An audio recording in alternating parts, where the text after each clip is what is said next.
Assalamualaikum warahmatullahi wabarakatuh. Balik lagi di channel Abang Bagus Gamers. Sobat Abang Bagus Gamers, kali ini kita nggak main game ya. Saya sedikit membuka wawasan untuk Sobat Abang Bagus Gamers, dan bukan untuk mencari view juga. Saya hanya ingin sekedar berbagi, bukan untuk menggurui, tapi kita sama saling belajar. Jadi pada tanggal 30 Juli 2022 kemarin ya, ramai pemberitaan tentang pemblokiran beberapa situs oleh Kominfo. Nah, salah satunya yaitu platform game terbesar, beberapa platform game terbesar yaitu Steam, Epic, Counter Strike, Dota, Origin diblokir Kominfo hari ini, sebagaimana yang diberitakan oleh Kompas Tekno ya. Di sini ada 5 platform digital yang mulai diblokir Kominfo, termasuk kategori platform game, yaitu Epic Games, Steam, Dota, Counter Strike, dan Origin. Jadi alasan Kominfo melakukan pemblokiran ini yaitu berdasarkan peraturan Menteri Kominfo nomor 5 tahun 2022. Jadi bukan tanpa dasar untuk melakukan pemblokiran beberapa situs tersebut ya. Dari sini, dari berita yang saya baca juga, Dirjen Aptika Kominfo Samuel Abrani mengatakan Kominfo telah mengirimkan surat teguran kepada Epic Games dan Counter Strike pada hari Sabtu tanggal 23 Juli 2022. Jadi mereka dari Kominfo itu sudah memberikan peringatan agar segera melakukan pendaftaran di PSE. Apa sih Sobat Abang Bagus Gamers? PSE itu penyelenggara sistem elektronik ya. Kalau melihat peraturan Menteri nomor 5 tahun 2022 ini tentang penyelenggaraan sistem elektronik. Nah, Sobat Abang Bagus Gamers perlu baca nih sebagai pengetahuan ya. Ada beberapa pasal yang mengharuskan kita melakukan pendaftaran dalam sistem elektronik digital ini gitu. Kita tidak perlu parno apalagi ilfil ya dengan aturan seperti ini. Malah ini membuka wawasan kita agar tidak saling menyalahkan dalam hal adanya pemblokiran ini. Selain itu, pemberitaan yang dilakukan oleh Detik ya, Kominfo pastikan Steam, Epic, dan PayPal sampai Dota diblokir. Waduh, sampai situs PayPal ini kan banyak digunakan freelancer ya, transaksi di sana, termasuk pembelian barang-barang digital yang belum disediakan oleh pembayarannya di Indonesia. Ada 8 penyelenggara. Oh, berarti Detik ini membahas ada 8, sedangkan Kompas ada 5 situs yang di 5 situs game yang diblokir, sedangkan Detik ada 8 ya. Nah, kita lihat nih apa aja yang dijelaskan dari berita ini. Kedelapan penyelenggara sistem elektronik yang sudah diblokir tersebut yaitu Yahoo Search Engine, Steam, Dota, Counter Strike, Epic Games, dan Origin.com, Sander, dan PayPal. Nah, jadi yang sering bertransaksi menggunakan PayPal harap berhati-hati nih. 31 Juli 2022 ada beberapa berita juga yang memberitakan bahwa Kominfo minta maaf gitu. Jadi pada tanggal 30 diberitakan untuk dilakukan pemblokiran, pada tanggal 31 Kominfo minta maaf ya.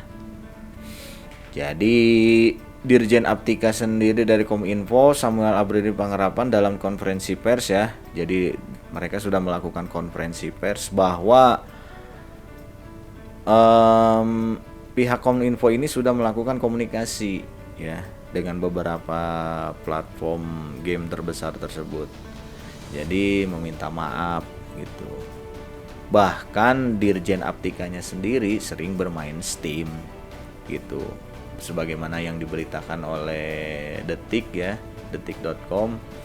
Jadi mohon maaf teman-teman pemain game, saya juga pemain game. Mohon maaf sementara waktu memang masih ada kendala dan mereka sedang melengkapi dan mereka berkomitmen segera mendaftar. Kita tunggu, mudah-mudahan bisa cepat mendaftar. Jelas semi dalam acara tersebut ya. Ternyata Bapak Dirjen Aptika ini sering main golf ya. Game yang saya itu game golf. Jadi kalau lagi santai ya saya main golf. Saya juga merasakan dampak dari pemblokiran.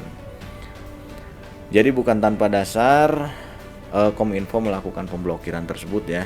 Jadi berdasarkan Permen Kominfo nomor 5 tahun 2000 ini menjadi dasar hukum. Jadi dasar hukum untuk pemblokiran itu Permen Kominfo nomor 5 tahun 2022 sebagaimana yang tadi saya jelaskan di sini ya. Terdiri dari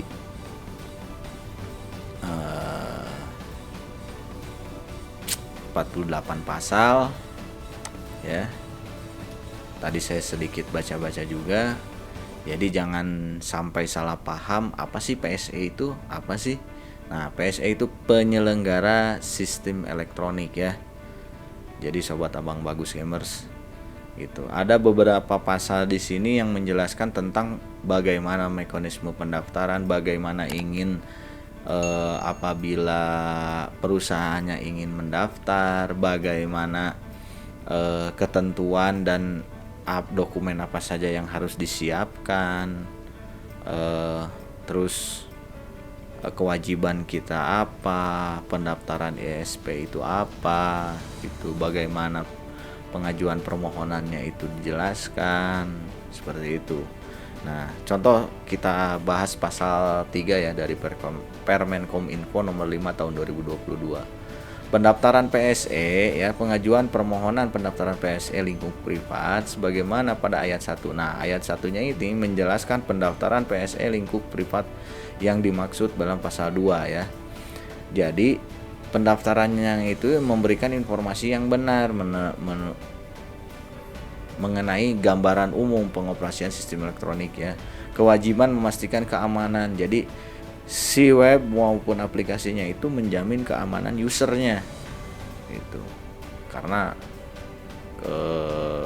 yang berkaitan dengan keamanan identitas maupun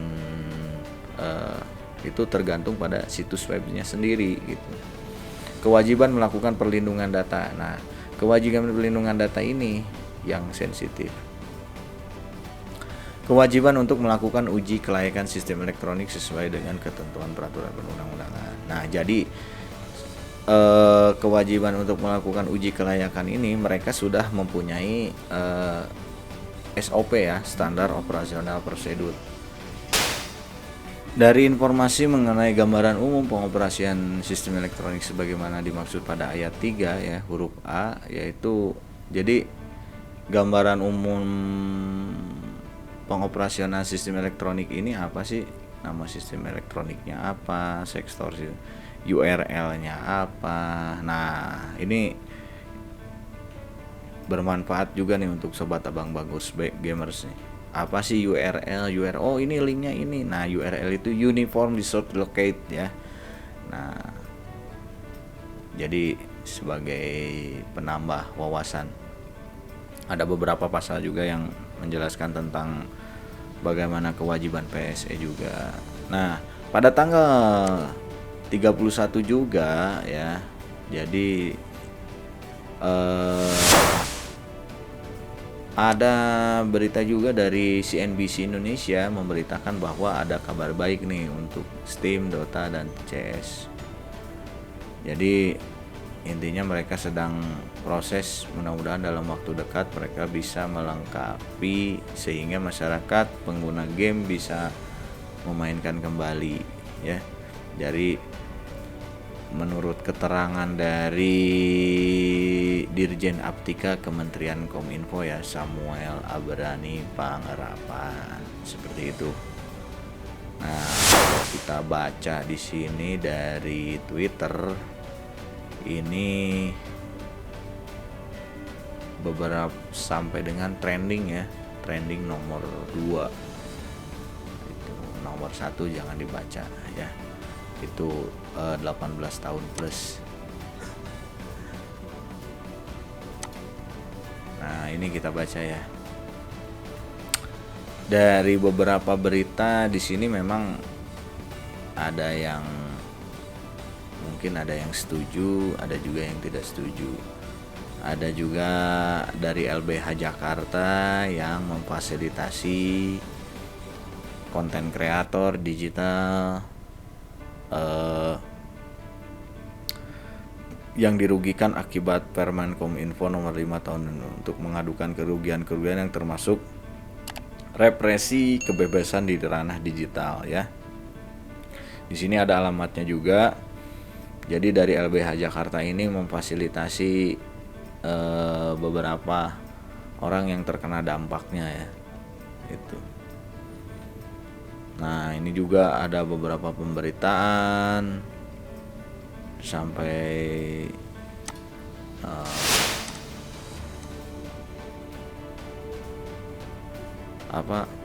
ada Mas Deddy Kombuzer ya memberitakan ini. Kita lihat beberapa, ada meme juga pemberitaan ini. Oh, sampai ada salah satu band ya, Seringai suarakan blokir Kominfo. Oke, bebas-bebas saja, yang penting kita saling menghargai dan tidak saling menghina. Itu karena kebebasan berpendapat tersebut diatur dalam Undang-Undang Dasar ya 1945. Jadi ada beberapa pemberitaan juga. Itu kita lihat beberapa pemberitaan. Situs PSE diincar hacker Kominfo, curhat terima jutaan serangan cyber per hari. Nah, ini ada juga beberapa pemberitaan yang screenshot. Situs diblokir, website akses ini diblokir. Isinya ini tentang beberapa web yang diblokir. Ini ada meme juga. Aduh, jangan dilihat pemberitaannya ya.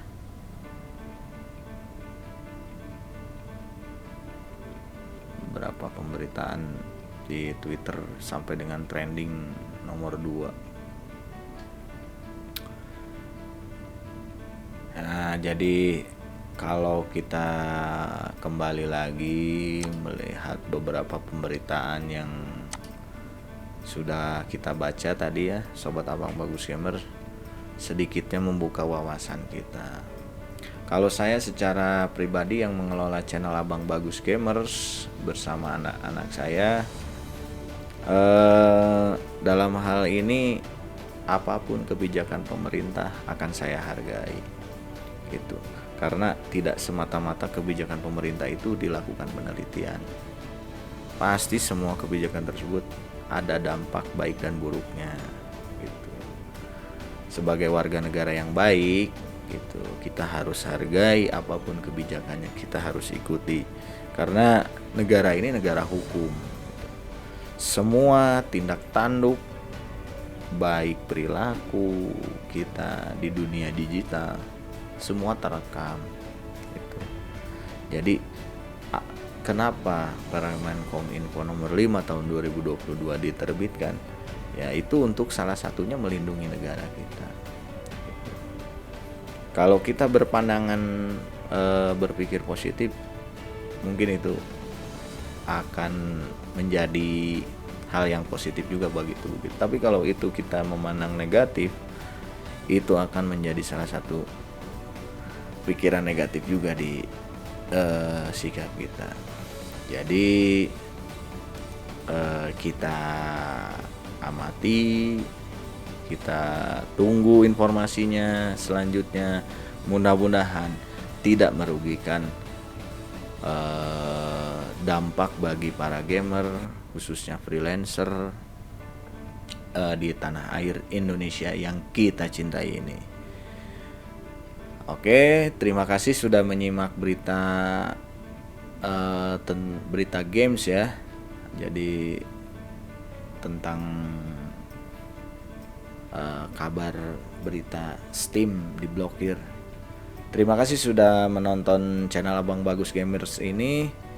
Jangan lupa like dan subscribe-nya.